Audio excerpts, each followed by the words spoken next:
kebijakan-kebijakannya yang kita tanggung lalu kita sampaikan ke dinas tenaga kerja. Oke, kemudian BLK juga berada di bawahnya BPPV Semarang, Balai Besar Pelatihan Vokasi dan Produktivitas Semarang. Jadi kalau dilihat dari sisi anggaran APBN sama APBD. Kalau APBD turunnya ke Dinas Tenaga Kerja. Kalau APBN yang dari pusat itu turunnya ke BPPV Semarang, ya, tanpa melalui Dinas Tenaga Kerja. Jadi makanya kalau kalian lihat di flyer pengumuman itu selalu ada kayak DPHJT, APBD gitu ya, atau APBN. Itu sumber anggarannya. Yang membedakan nanti di sini. Nanti saya jelaskan terkait perbedaannya. Ya. Perbedaannya kelihatan sekali nanti di fasilitas-fasilitasnya. Nah, kemudian kalau dari anggaran APBN, ya, kita tahun ini dapat 4 paket pelatihan. Ya, jadi ada paket menjahit, kemudian tata boga, komputer, sama satu lagi adalah tata rias. Itu turun dari tahun lalu kita dapatnya 9, tahun lalunya lagi kita dapatnya 15 kali pelatihan. Itu turun. Nggak tahu lagi nanti tahun depannya bakal diambil alih sama Semarang semuanya atau gimana, kita juga nggak tahu. Nah, kemudian kalau dari anggaran APBD itu dibagi jadi 2. Yang pertama adalah ya secara umum dibagi 2, yaitu DPHJT yang kalian sekarang pilih. DPHJT itu adalah bagi hasil cukai dan hasil tembakau. Ya. Jadi kalau kalian ada yang merokok di sini itu kan ada cukainya, pajaknya itu setiap batang rokok baik itu filter maupun kretek itu ada ya satu batangnya ngumpulin dananya itu ya. Dikumpulin di pusat, dana pusat, kemudian dibagikan ke daerah-daerah. Dan juga daerah yang nggak dapat juga. Jadi kalau di Kota Magelang, di wilayah itu paling besar ada di bidang kesehatan, fasilitas-fasilitas di bidang kesehatan. Lalu yang kedua adalah pelatihan. Pelatihan bukan hanya di BLK maupun di Dinas Tenaga Kerja. UPD dinas-dinas lain pun banyak juga yang menggunakan banyak DPHJT.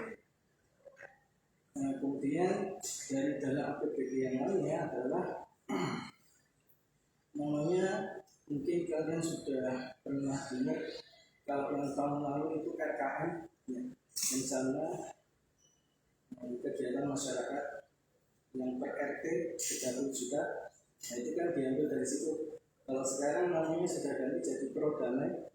Nah itu dana APBD itu juga tahun ini ada juga. Nah kalau Pro Damai sendiri nanti tidak seperti DPHJT maupun APBN, ya.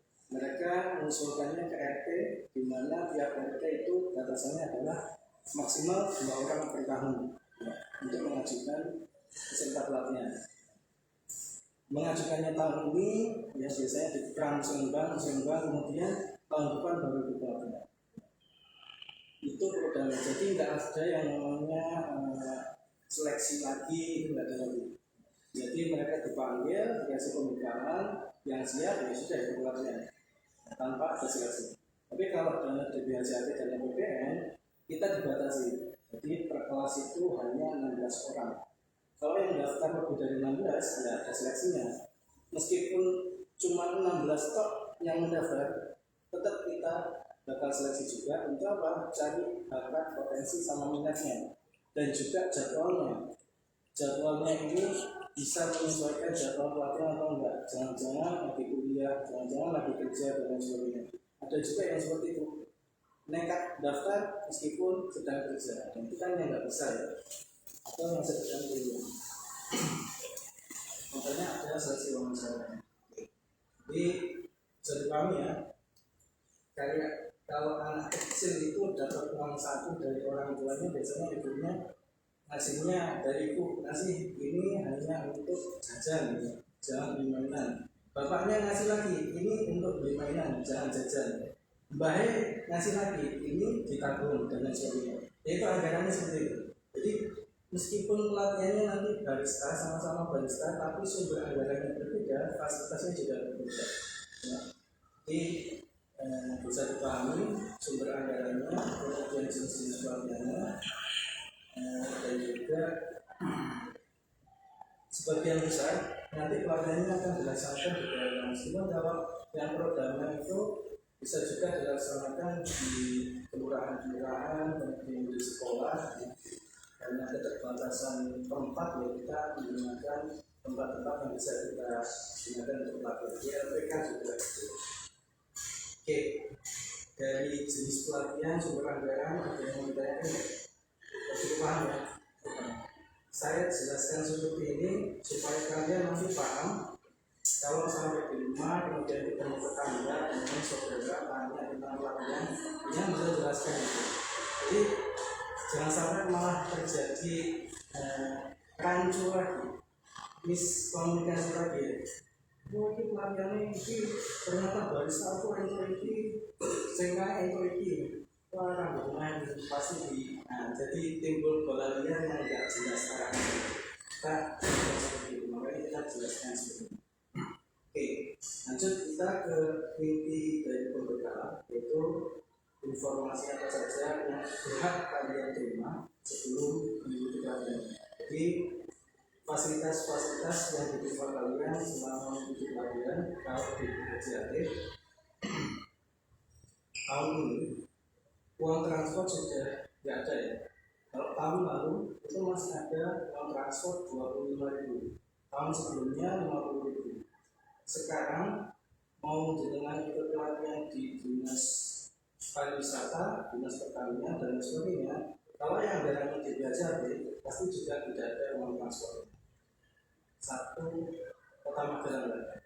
Beda lagi kebijakannya nanti kalau di tempat di kota daerah lain misalnya, mungkin di Blitar atau di Pati, Kudus dan sebagainya mungkin masih ada uang transport. Itu beda tergantung kebijakan dari pemerintah kota. Dan juga tergantung dari APBD-nya ya, pendapatan belanja daerahnya. Kemudian kalau tahun ini sudah tidak ada, tapi yang APBN itu masih dapat. Jadi APBN kita masih dapat uang saku sebesar 20.000.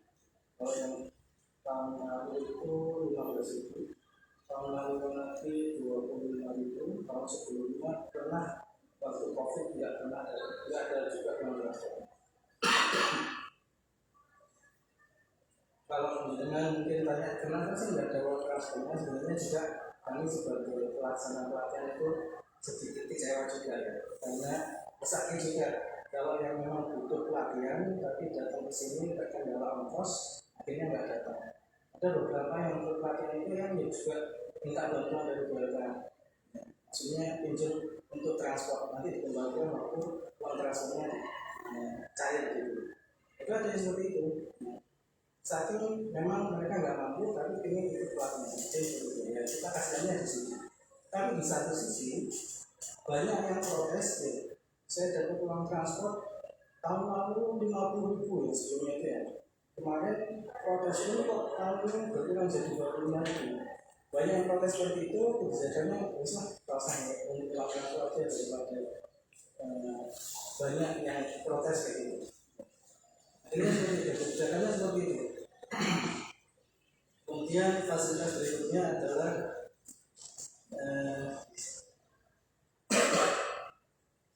bahan pelatihan. Bahan pelatihan teman-teman semua nanti datang ke sini nggak perlu bawa apa-apa, jadi tinggal datang bawa diri aja. Semua bahan pelatihan kita sediakan, kecuali kalau dengan ingin eksperimen di bidang kopi, misalnya nggak disediakan kopi dari daerah tertentu, dengan bawa dari daerah tertentu Pak, nyobainnya yang ini, ya monggo silakan. Tapi kita nggak kasih kewajiban untuk bawa itu terserah untuk kalian. Kemudian bahan pelatihan hanya bisa digunakan saat pelatihan saja, tidak bisa dibawa pulang. Kecuali kalau hasil jadinya, saya minuman masih ada sisa mau dibawa pulang, itu yang monggo silakan kalian. Kemudian setelah itu fasilitas berikutnya adalah kalian di sini masih mendapatkan konsumsi, ya. Konsumsinya ada snack, biasanya itu dibagikan pas coffee break. Ya tergantung snacknya datangnya break atau pas jam-jam kosong gitu ya, jam-jam kosong. Tapi kalau standarnya jam 10-an itu biasanya sudah. Kemudian dapat makan siang juga. Makan siang nanti dari rumah pas jam 12. Beda dengan pelatihan yang pro dan non. Yang saya dapat kabar bahwa pelatihan pro dan non hanya dapat snack makan berat saja. Snack berat saja. Tidak ada makan siang. Beda ya, itu sudah beda di sini. Kalau yang APBN sama juga, snack berat saja. Jadi tidak ada makan siang. Itu bedanya. Kalau semua pelatihan itu bahan pelatihan kita sediakan. Kemudian fasilitas berikutnya adalah terkait sertifikat. Jadi karena ini pelatihannya adalah berbasis kompetensi, jadi kalian di sini nanti dapat sertifikat kompetensi bagi yang lulus atau yang kompeten. Jadi sertifikatnya itu nanti dapat 2 dari Dinas Tenaga Kerja dapat, dari BNSP Badan Nasional Sertifikasi Profesi dapat. Itu tapi tidak semua peserta bisa dapat sertifikat itu. Jadi bukan sertifikat dan formalitas diberikan setelah pelatihan selesai, tapi memang benar-benar ada uji kompetensinya. Jadi nanti kalian di sini pelatihan selama 17 hari tambah 1 hari untuk uji kompetensi. Uji kompetensinya yang uji bukan dari BMK, tapi dari lembaga sertifikasi profesi. Kalau biasanya barista itu dari LSP, Jaya Dharma di Jogja. Jadi benar-benar diuji, ya. Ujinya itu dari kalau di sini itu namanya okupasi barista, jadi terkait posisi jabatan sebagai barista. Jadi kalau barista itu bukan hanya membuat kopi, tapi juga pelayanan kepada pelanggan, kemudian kritik juga pakai bahasa Inggris juga, itu nanti diuji juga bahasa Inggrisnya. Nanti jadi makanya dibekali mungkin 1 atau 2 hari dibekali dengan kelas bahasa Inggris. Kelas bahasa Inggris, dasar-dasarnya dan sebagainya. Nah, uji kompetensinya itu benar-benar diuji, kalau nggak lulus ya sudah nggak dapat sertifikat dan sebagainya. Jadi sertifikatnya itu skalanya nasional, jalur Garudanya dengan mau mendaftar di Indonesia bagian manapun, menunjukkan itu sudah pasti diakui, karena diakui secara nasional. Jadi penting bagi kalian untuk ikut uji kompetensinya, dan penting bagi kalian untuk bisa mendapatkan sertifikat tersebut. Itu yang paling penting sebenarnya. Dan itu juga indikator dari BLK dan juga Dinas Tenaga Kerja. Jadi kunci keberhasilan dari pelatihan itu biasanya dilihat dari uji kompetensinya. Berapa yang kompeten, berapa yang tidak kompeten. Itu dihitung. Kalau ada yang tidak kompeten itu biasanya jadi minus. Targetnya kita berkurang. Itu yang jadi kekhawatiran kita nantinya bakal kena ya semacam teguran. Ini kok bisa ada yang tidak kompeten, itu kenapa? Biasanya di pelatihan saya itu banyak. Di pelatihan servis sepeda motor aja tahun 2023 itu dari 16 orang cuma 2 yang kompeten yang mendapat sertifikat. Kita anggapnya seperti itu. Dan mudah-mudahan semuanya nanti bisa dapat sertifikatnya dan berguna. Oke, fasilitas berikutnya adalah nanti kalian dapat ATK, ATK-nya ya buku, pulpen sama nama mobil. Buat catat-catat. Tapi juga ada mobil yang kita bagikan, tapi kayaknya nggak hari ini kita bagikan mobilnya. Kemudian fasilitas berikutnya adalah kalau tahun lalu itu masih dapat yang namanya barang yang diserahkan kepada masyarakat setelah pelatihan selesai. Jadi peserta selesai itu masih mendapatkan peralatan